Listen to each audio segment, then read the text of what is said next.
food court. Smart Electronics, way to live a smart life. PowerTalk, SKELEC's new electrifying 15-minute radio program, features on ZIZ every first Wednesday of each month. Tune in for the latest information on what's happening at SKELEC. Learn more about doing business with us and the services we offer. PowerTalk, powered by SKELEC. Every first and third Wednesday at 9:30 a.m. Reliable and responsible. SKELEC is here for you. SKELEC, the #1 utility provider, innovative and powering a brighter future. Responsive, we wouldn't have it any other way. With technology that is powering tomorrow. Reliable and responsible. SKELEC is here for you.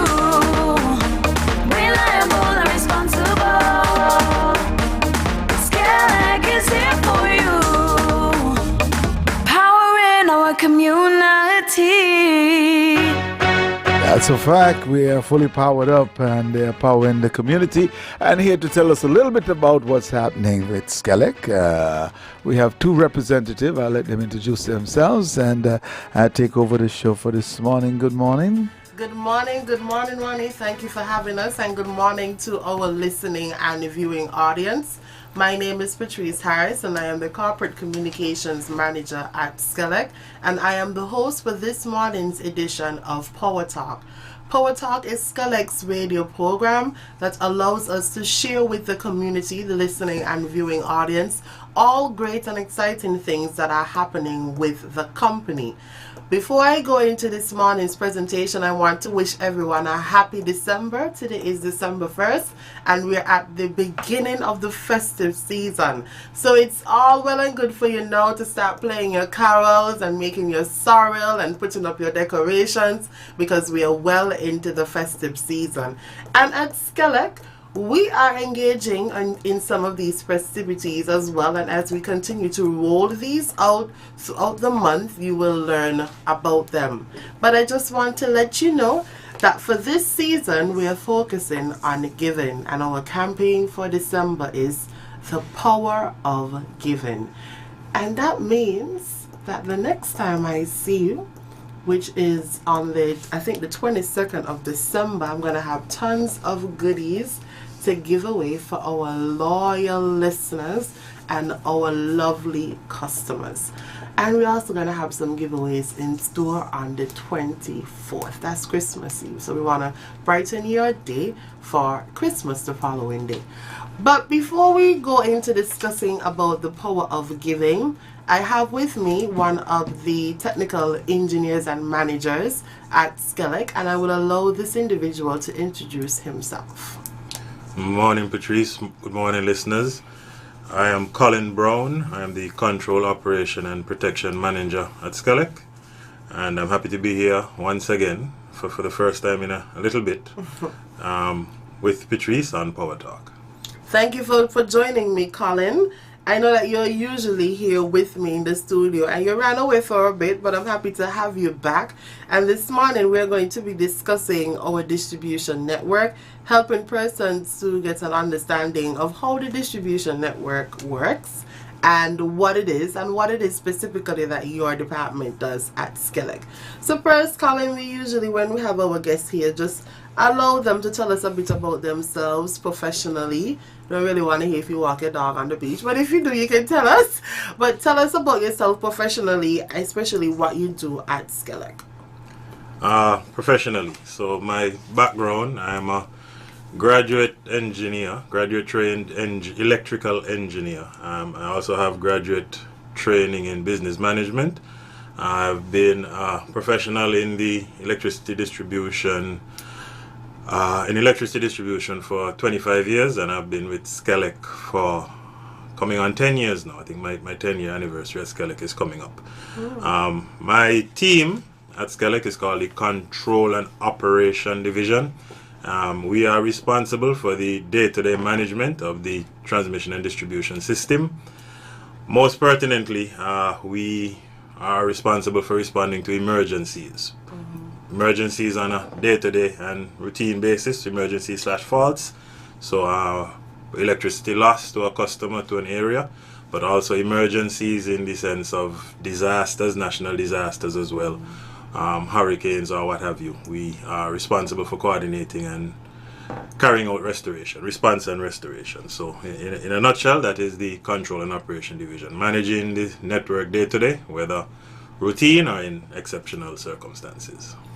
And Colin, one of the things that I thought about in preparation for this show this morning is that your team is expanding and diversifying a little bit. Do you want to tell us about how your team has expanded and diversified, especially within the last few months, the control and operations team?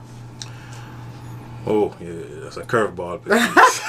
well, okay. So I'll bite. Our team, in support of and in coordination with the company's overall efforts to increase service levels, increase reliability and responsiveness, control and operation team has also had to expand and develop. Control and operation division is, by and large, the customer-facing technical division, as opposed to customer service, which is the billing, commercial side that faces the customers. We are the technical division that directly interacts with the customers. So when you make your fault reports, control and operation is the one who answers the calls.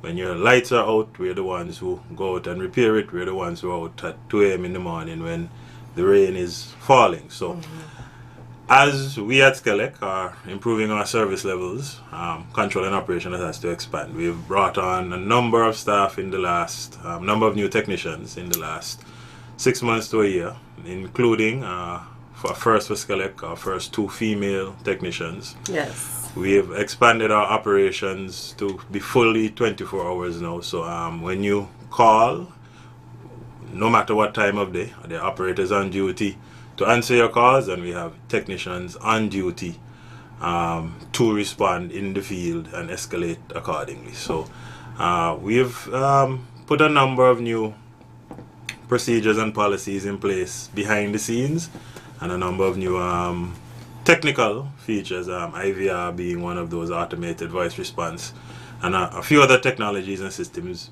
behind the scenes to facilitate that increased level of service. But in a nutshell, I hope I approached the question closely. You gave the appropriate answer, Colin, because I know that this industry that we're in can be largely dominated by males, and as I was driving here, I thought to myself, well, yes, Colin does have 2 new female operators, technicians that he's training, and he promised me that they're going to get out in the bucket truck really soon, and they're going to be doing a lot of that technical work that you would typically see more of our male technicians doing. So I felt that was important to make the public aware of, but especially as we are on this thrust into encouraging persons to be involved in the STEM field, consider careers in STEM, and in SKELEC go and become engineers. So I really felt it was important to share that little tidbit. I'm sorry if it was a curveball for you, Colin, but that little tidbit with the public.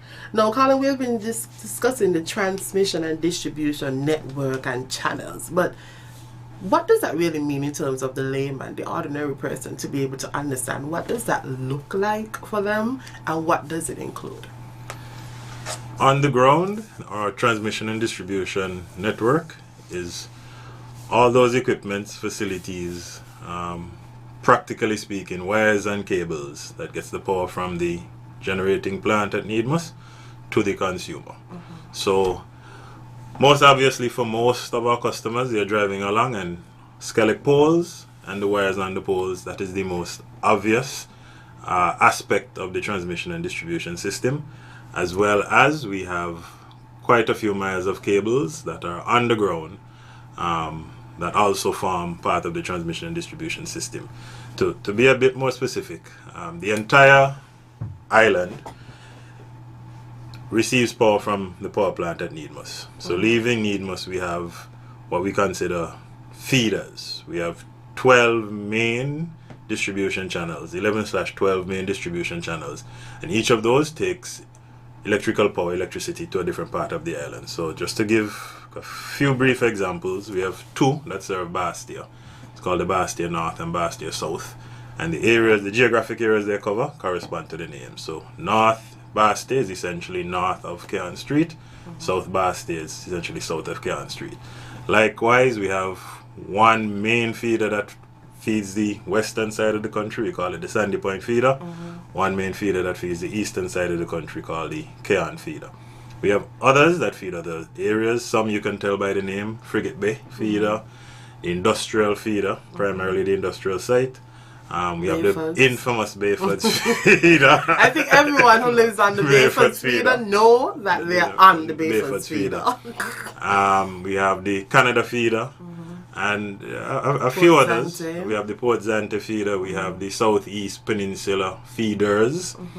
I probably missed one or two in recounting them, but that's the general idea. Now, our transmission distribution network, conceptually, it's like any other distribution network, whether the road network, whether the water distribution network, or even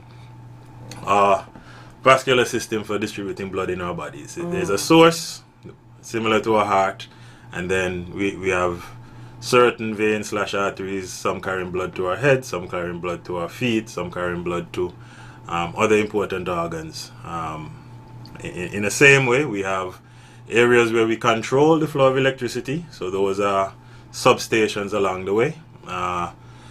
Those substations are both for control in the sense of when we want to de-energize an area for work, or in responding to a fault. We don't have to de-energize the whole of Bastia. We can de-energize a smaller area, as well as monitoring. So we have equipment in the substation that allow us to monitor the operation, loading, are we within our tolerances and parameters to know what's going on and manage it. So succinctly, when we speak of the distribution network, it's both the wires and cables that carry the power, and then the associated equipment for monitoring, controlling, and managing the electricity in those cables and lines. I really like the example that you gave of the heart and the arteries and everything that flows from it. So you can just consider the power plant to be the heart. Power plant is the and heart. The arteries are the different feeders that allows us to have power at home. So I hope people get that understanding, because sometimes when we do have major outages and several feeders are affected, and we have to explain to the public, hey, you are on this feeder. Yes, you don't live in Sandy Point, but the name of the feeder is Sandy Point. It is not in reference to Sandy Point alone. It is just the name of the feeder. But yes, the Sandy Point community is a part of that feeder. So that's all a part of the public awareness and sensitization that we want to engage in, so that persons are better able to understand the distribution network. It might not make much sense for you immediately, or you might not want to pay attention to it right away, but when we do have major outages, especially if it's a storm, trust me, you're going to want to know which feeder you're on so that you can know when your power is coming back, or if you are without power, etc. So please pay attention to that. And on our website and our social media pages, we do have our feeder map that explains which community is on a particular feeder. So I will encourage you to look at that map, and even if you don't have time to do so right now, you can do so at your own convenience. Alright, Colin, we do have quite a packed show more or less this morning, but I wanted you to just quickly, if you have the opportunity, to share with us any future plans or new technologies that we at SKELEC are interested in or looking to develop as we seek to improve our reliability. So many plans and so little time. So what I'll speak to immediately, which is appropriate for the season, we at SKELEC, we find when we approach the Christmas season, or any festive season for that matter, Christmas as well as music festival and other festive periods, the demand for street lighting and security increases. So SKELEC embarked on a project in cooperation with the Ministry of Sustainable Development to replace our street lighting on the island with LED street lights, as well as the Ministry of Public Infrastructure would have also had a project somewhat parallel to encourage the transition to LED street lighting for residential use. So we'd have had the LED household bulbs giveaway initiative, and then And that is ongoing. So if you do want bulbs, you can visit the ministry. as well as SKELEC would have completed the transition for all street/security lighting to LED. I believe we're in 2021, earlier this year, maybe about April, May, formally. All the public street lights, all the street/security lighting should be LED. You can tell by looking at the fixture if it's an LED fixture versus one of our previous types of lamps. We know there are one or two out there. We encourage the customers when they see to report it, and we'll come and change it out. You can tell by the color of the light as well. You can tell by the color of the light, you can tell by the shape and form of the fixture. And the brightness of the light. I think the new lights are much brighter. They are much brighter. They are much brighter. In that same vein, in terms of energy efficiency, there's a complementary project to move all our lighting for recreation also to LED. So on all our sporting facilities, recreational facilities,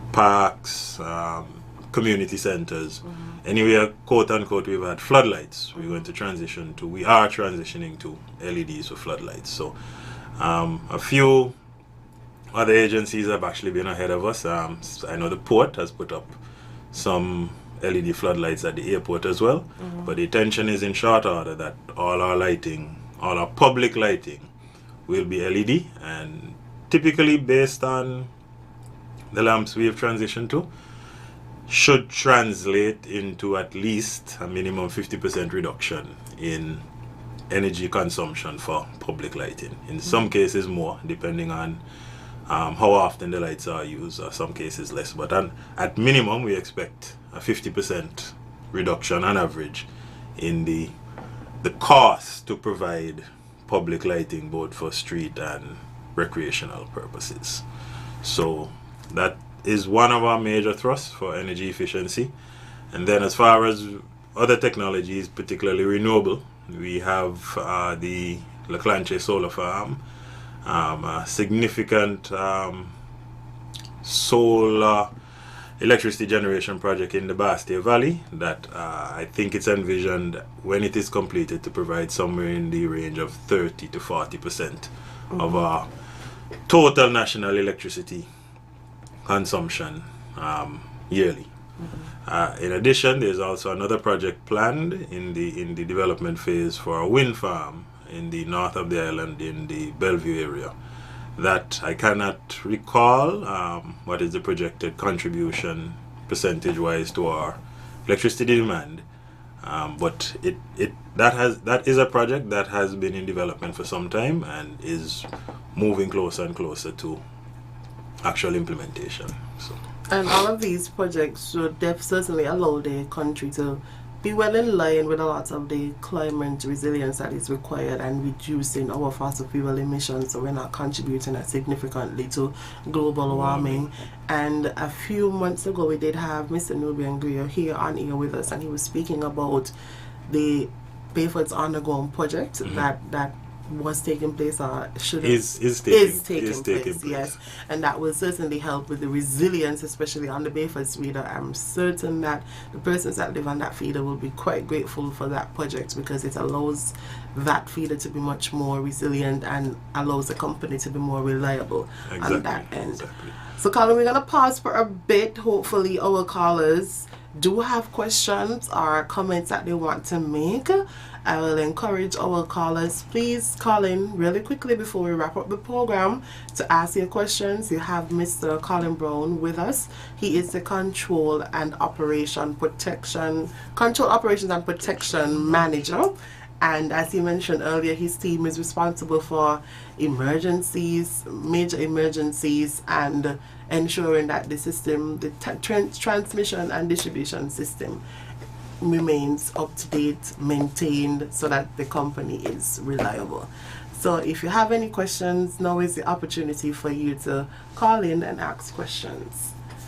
Do we have PowerTalk, SKELEC's new electrifying 15-minute radio program, features on ZIZ every first Wednesday of each month. Tune in for the latest information on what's happening at SKELEC. Learn more about doing business with us and the services we offer. PowerTalk, powered by SKELEC. Every first and third Wednesday. Reliable and responsible. SKELEC is here for you. SKELEC, the #1 utility provider. Innovative and powering a brighter future. Responsive, we wouldn't have it any other way. With technology that is powering tomorrow. Reliable and responsible. SKELEC is here for you. Reliable and responsible. SKELEC is here for you. Powering our community. All right, and we're back. We're going to wrap up this morning's program. I want to alert the listening and viewing audience that there are 2 vacancies available. We have a caller. All right, good morning, caller. Good morning, and how are you today? I'm doing well, and yourself? I'm very well. I can't complain. The fact that I love the introduction this morning, the young man calling speaks of a large volume and responsibility. However, I'm asking this question. When there is emergency work are done on the outside in the main line, does people in the area where they're going to be working are informed? For example, all the lines are overhead, and we are talking about people vehicle park in the road. Are people in that area where the emergency running of lines, 3-phase, etc., are being told, are informed, and asked not to park the vehicle in those areas? Are they? All right, thank you, caller, for that question. When we do have, if it's not emergency, planned outages, we do send out notices to the public. Generally, we send out notices to the public to let them know we're going to be here at this particular time, and this is how long the outage is going to be for. So this information is available on our social media platforms, our website, and it's also sent out to all media houses. And if persons are interested, once they call 465-2000 and they make an inquiry, our teams are able to let you know where an emergency or an outage rather is taking place at the moment.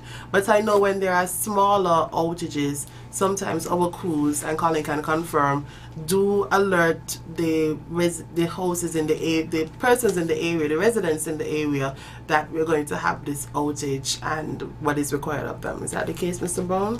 It is the case as well. To speak to the customer's specific question, because I think his concern was when we are installing overhead lines to allow persons to move their vehicles out of harm's way, and in particular get access to their garages and such.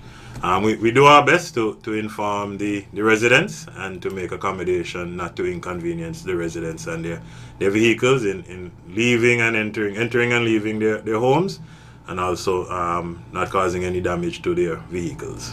All right, thank you, Colin. We're wrapping up now. Unfortunately, we won't be able to take any other callers because we're wrapping up at the moment. I just wanted to alert the public that there are 2 vacancies available at SKELEC at the moment. There is a vacancy for a mechanical maintenance engineer, and there's also a vacancy for an electrical power systems engineer. We are expecting that these candidates have bachelor's degrees in these areas and work experience in this area as well. For more information, you can certainly visit our website at www.skelec.kn and also our Facebook page. As I mentioned, our promotion for this month is the Power of Giving, and we have a whole week of giveaways. That's the week with Christmas Eve, where we're going to be doing giveaways every single day, Monday, Tuesday, Wednesday, Thursday, and Friday. So the next time I'm here on December 22nd, I will have goodies. So I hope you were paying attention today, and I hope you were listening. Colin, I'm going to give you 30 seconds just to share your final words with the listening and viewing public. I can do a lot of words in 30 seconds. Just before I go, Patrice, I mentioned a few of our efforts to improve our service. Customers will notice We are constructing a number of new substations in the Frigate Bay area, again to provide a greater degree of reliability and maintainability for equipment, greater service. We're doing extensive work to repair a number of the damaged street lights along the Frigate Bay, Kim Collins and FT Williams roads as well, where we're over the years a number have been knocked out by vehicle accidents, and so we're making a significant effort to get those back in place and have the aesthetics and safety of the highways where it needs to be. Thank you once again, Patrice, for having me on the show. Thank you for Ziz for having me and Patrice once again.